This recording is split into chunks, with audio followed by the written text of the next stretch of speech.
Assalamualaikum warahmatullahi wabarakatuh. My name is Muhammad Faiz Iqbal, NIM 2024-32070. Hello everyone, today I will explain my SQLio practical project about database creation and management using structured query language or SQL. In this project, I created and managed a simple database named Practicum SQL which contains information about employees. First, I started by creating a new database using the command create database Practicum SQL.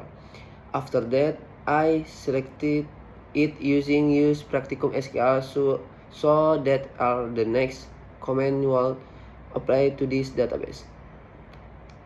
Next, I created a table called employee to store employee information. The table contains several important fields such as employee ID, first name, last name, department, salary, email, and tanggal lahir, which means the date of birth in Indonesia. The employee ID column is set as the primary key and auto-incremented, meaning that each new employee automatically gets a unique ID number. After creating the table, I modify it by adding one more column using the after table command. The column I added is called alamat, which stores the employee address. This demonstrates how we can easily update the structure of a table in SQL when new information is needed. Once the structure was ready, I inserted several sample data rows. Using the insert into statement, I entered 3 employees. Faiz Iqbal, who works in the IT support department with a salary of 6 million rupiah. Rina Setiawan from the finance department with a salary of 4.5 million rupiah. Budi Santoso from the marketing department with a salary of 5.202.000 rupiah. Each record also includes the email, birth date, and address. By inserting data like this, we can simulate how a company stores employee information inside a database system. After inserting data, I use an update command to change one employee's salary. Specifically, increase Rina's salary to 5.2 million rupiah. This shows how SQL allow use to modify existing data actually and safely.